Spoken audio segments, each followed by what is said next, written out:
My name is Margaret LOCKLEAR, and my guest today is Mr. John Carrington.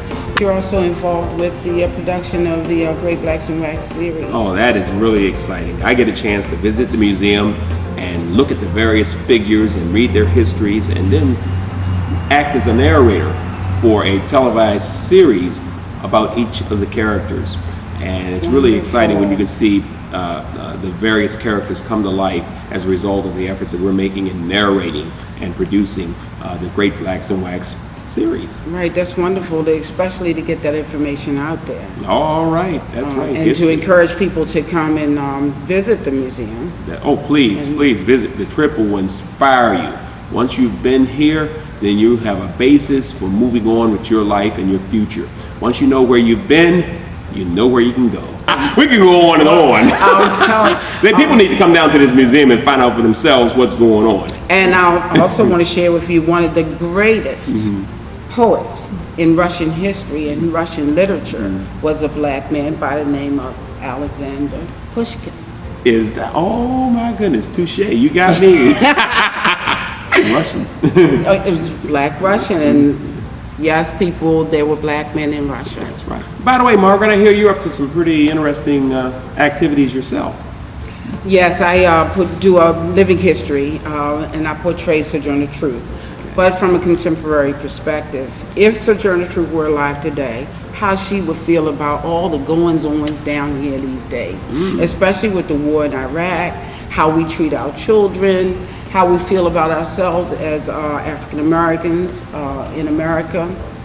And I'm going to be doing this show in a few days on September 4th, and at a senior center in West Baltimore called Green Hill Senior Centers.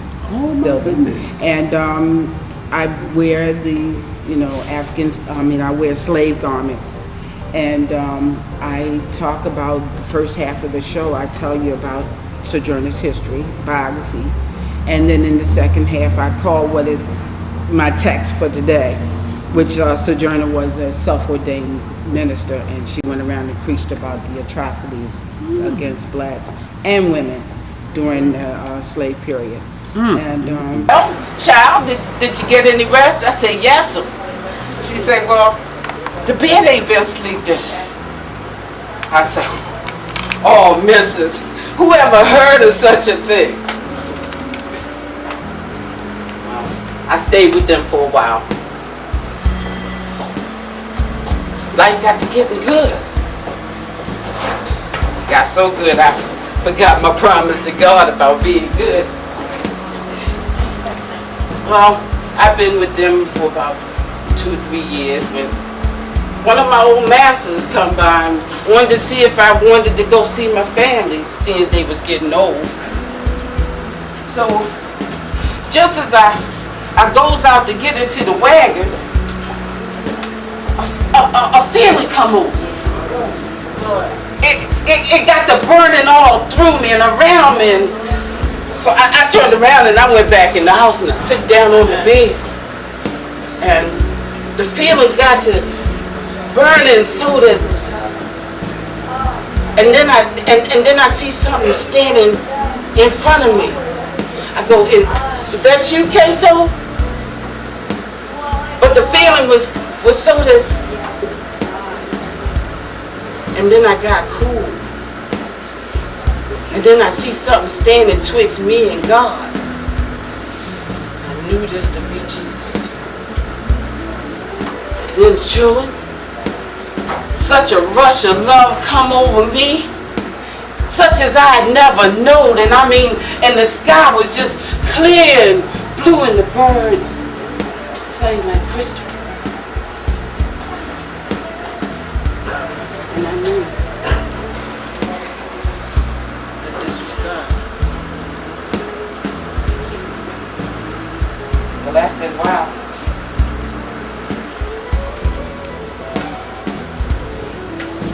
I sat down. And I got to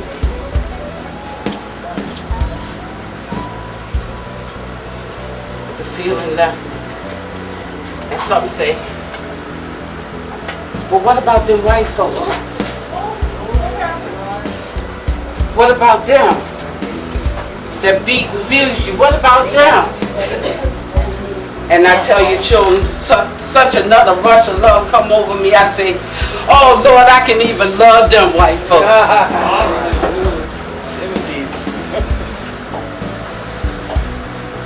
Well, after a time,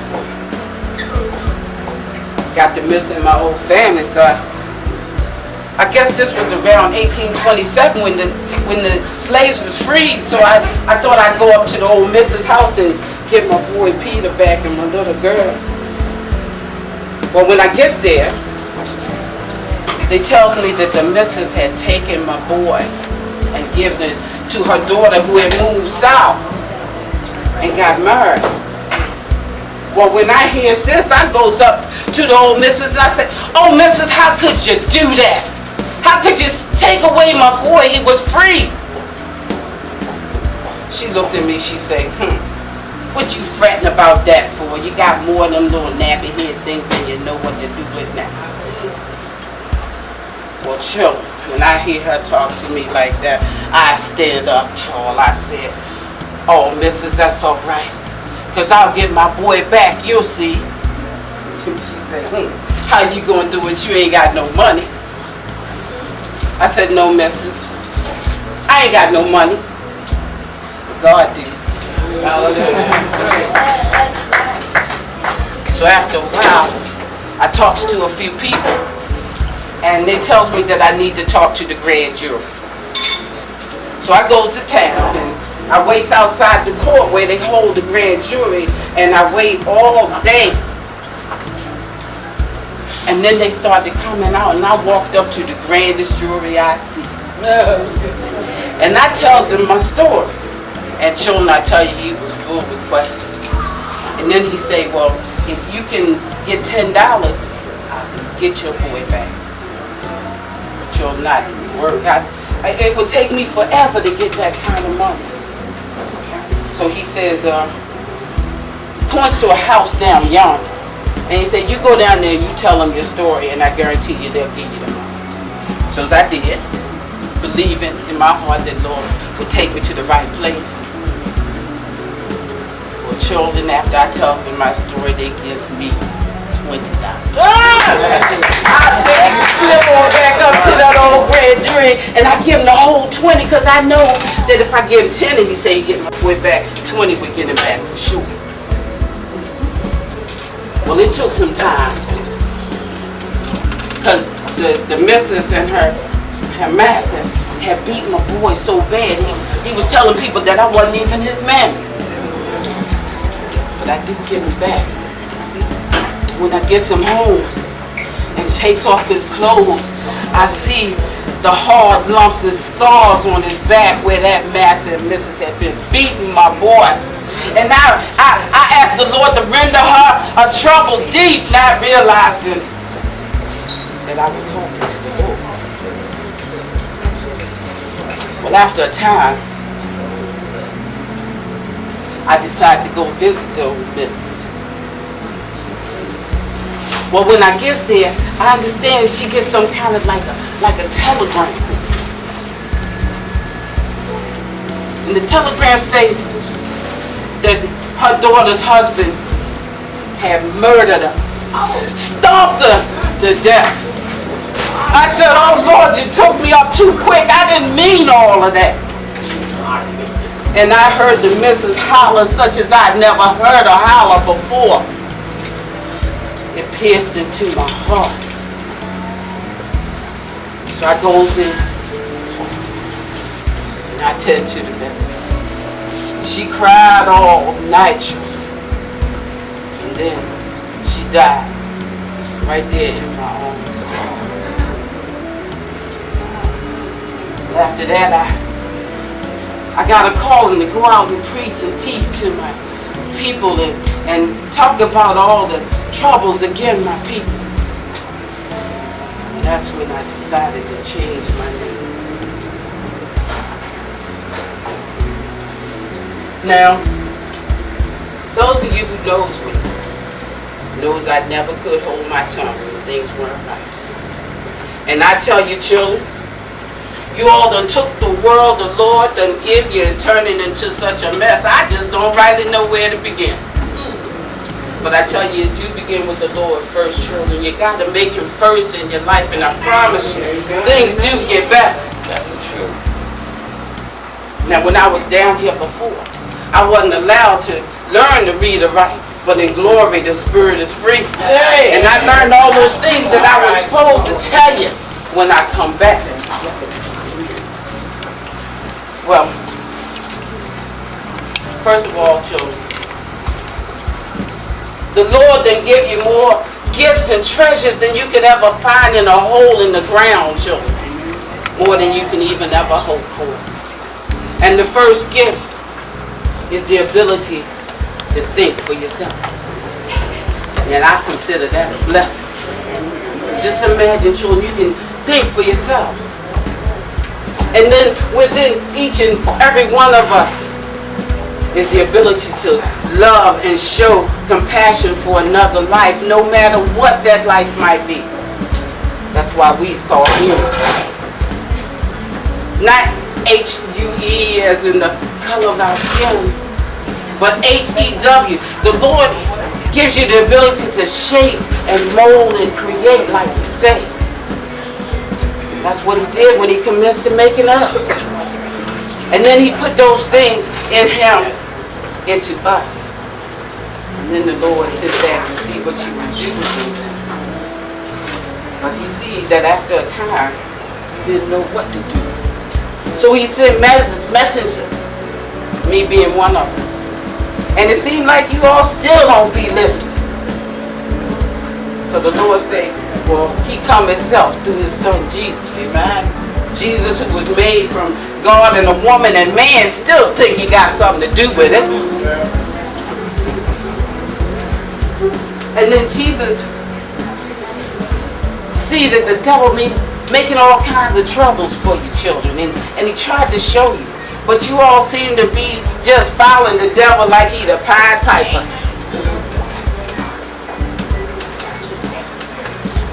Well, children, I've known hatred. And I tell you, it's not one of my favorite feelings. In fact, I view hatred like a cancer. All consuming and terminal. And unless something comes along to render it into remission, you all gonna die. But the hate that fell on America that fateful day, children, stabbed me in the heart. It was a glorious day too that day. It was so beautiful and the sky was clear. And I said, Lord, who down there so filled with hate that they can even conceive of such a fiendish act with no remorse or compassion before the deed? Well, children, they call this a holy war. Well, there's certainly nothing holy about this thing. They say it's an act against civilization. They right, because there's certainly nothing civil happening here. Now they say the devil be after the seed, after the soul, when it's really the seed that he's after. Because see, the soul belongs to you and God. That's what he means by free will. Now you can either save your soul and take it back to God, or you can give it to the devil. But it's really the seeds you need to be after. So just stop throwing your seeds every which way. Because if you don't, you reap what you sow. The seeds you have planted have no essence. Thereby. And I just want to read this to you. Because that's what I mean about glory.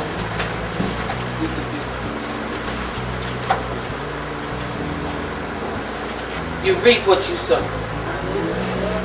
The seeds you planted have no roots, thereby having no essence and the inability to grow and flourish. Reap what you sow. The seeds in your mind have no substance, leaving you without a soul and the inability to show compassion. You reap what you sow. The seeds in your heart have no meaning, leaving you without a spirit and the inability to show love unconditionally. You reap what you sow. Now, like I say, the devil be wanting your seed. And it seems like you all just be giving it to him. Call him Generation X. Now, what's that about? I thought X was the solution to a problem and not the problem itself. You all expect the children to do what you tell them when you don't do it yourself. So what I do here is I talk to the children directly. And some of you can take it back home. Hey, my children, I know it's true because some boy came and told on you.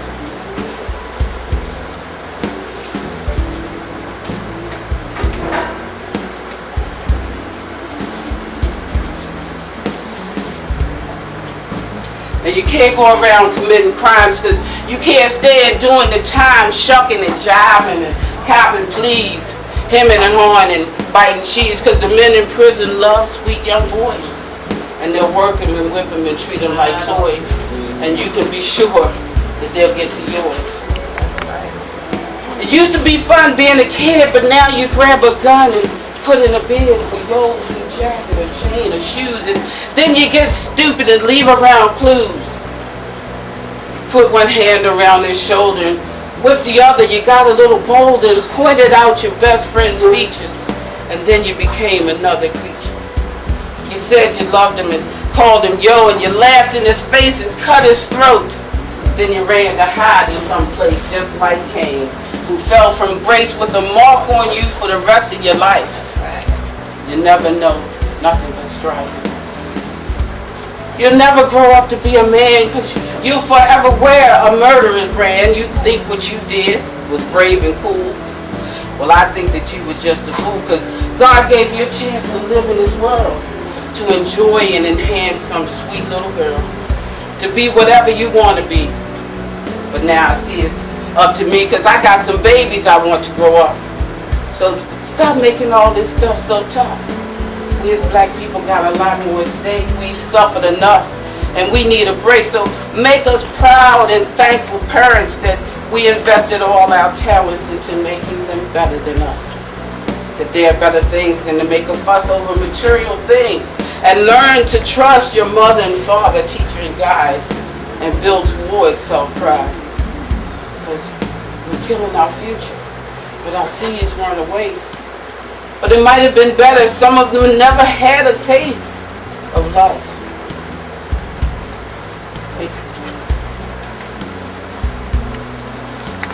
I'm going to share this a little bit with you.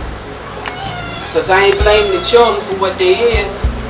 Children like a sponge. They soak up whatever you teach them. But y'all's too quick to tell them what they ain't instead of what they is. Say they scared of their own babies. Allow society to raise them up. I didn't get to raise most of my children. because they belong to the master. But these is your babies. Don't give them to the master. Let them know that they're our gifts, our promise of the future.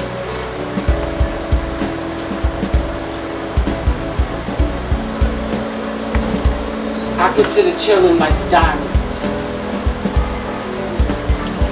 And like a diamond, a child is a precious stone. And when born is in the discovery of a newly found diamond, honed by our hands from the depths of the earth. Each one is different and more unique as the next. And after we free it from the soil, after we chip away the hardness and the vermin, and after we polish it, can you see the rainbow in the stone? The rainbow was God's promise. Would you throw it away?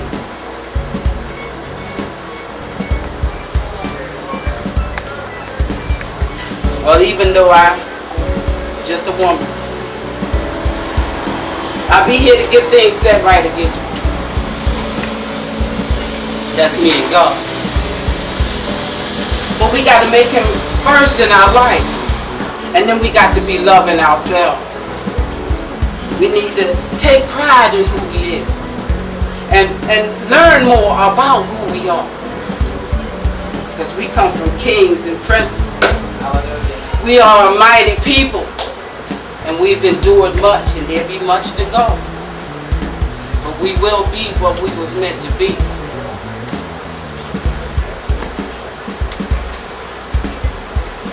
Well, I believe you all for listening too.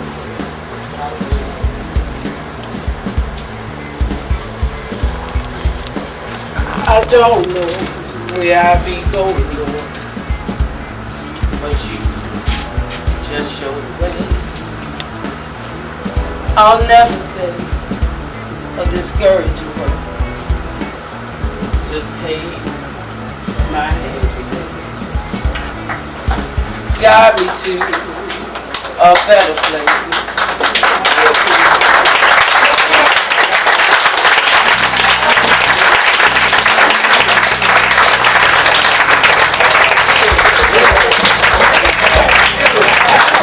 Okay, I hear that you write poetry and that you compare quite well with Gwendolyn Brooks and Maya Angelou.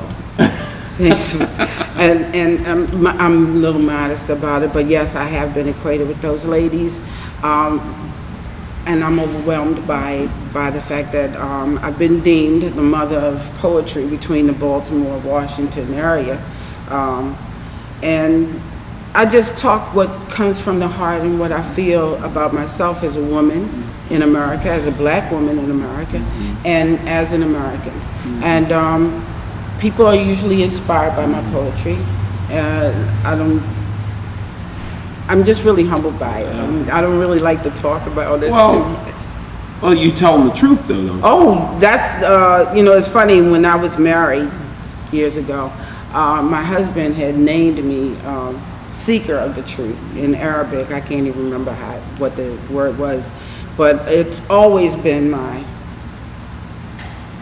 passion to know the truth of who I am and where and what we are. I mean, when I was in elementary school, for example, the only reference to black people was a paragraph that said Abraham Lincoln emancipated the slaves in 1865. And I'm like, what were slaves? I mean, it may sound ignorant to most of you, but I didn't understand or have a concept of what a slave was. And by us being segregated in the 50s and 60s, I also didn't have a lot of exposure to racism and the prejudices that we, have endured over the time. So I decided that I would, read myself to find out what it was and who slaves were. And my first reference was with what they put out back then, these paperback books on the Mandingo series. And the Mandingo series talked about mainly the breeding of blacks and how they They would take a brother like you, nice and All strong, right, and would breed them with a woman like myself, and I was like not just appalled by it, but just overwhelmed by the concept that would happen in America. And then also we weren't allowed to understand or be taught Black history. There was no Black history for us until I was 16 years old, and in high school, and if anybody in the audience remember, I don't remember what year it was, but there was a teacher at Evanston High School that was fired for teaching Black history.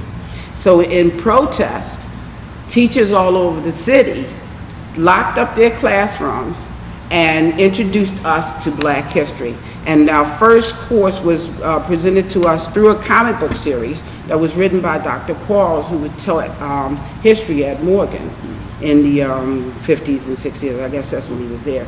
And I can't remember, but if any of you in the audience have a copy, there were classic, it was called Black Classics. And that's how I learned about Alexander Dumas and about the individual, Thomas, I believe it was, who developed the traffic signal, and Benjamin Banneker, who designed D.C., the blueprint of Washington, D.C. And so all these things we were taught, and then after that I was just hungry and thirsty for it.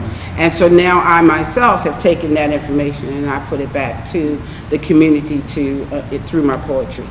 Beautiful. And through my living history. But I didn't mean for this to turn out to be you hosting me. It's worthwhile because yes, you're making a contribution, and I hope that everybody makes a contribution to society. Just don't pass through this world and not make a ripple. I mean, do something that's going to help others. Leave a word of encouragement. Exactly. How can you? I mean, I'm inspired by people like Miss Vern Day. I also, I'm familiar with her, and she inspires me because in our society, people feel that when you get a certain age, if you haven't achieved a certain place in life, then give it up and, and just go and settle, in your rocking chair.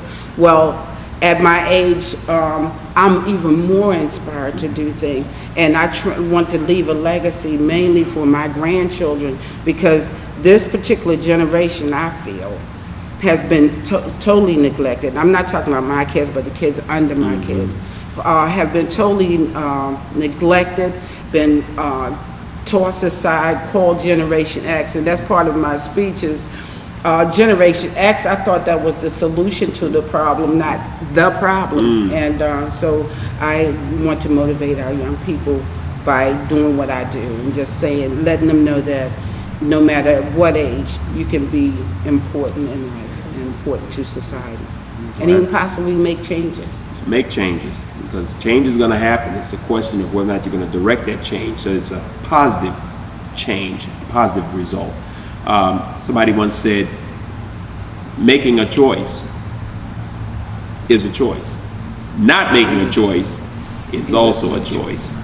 Okay, folks, thank you for joining us at the Great Blacks in Wax Open Forum. If you'd like to be a guest, come down to the Great Blacks in Wax. It's usually done on the first Monday of each month, and you can be a participant. You can also take a look around the museum, and like I said, once you've been here, you'll never forget it. Thank you for joining us. John, thank you for being here with us today, and we'll see you again.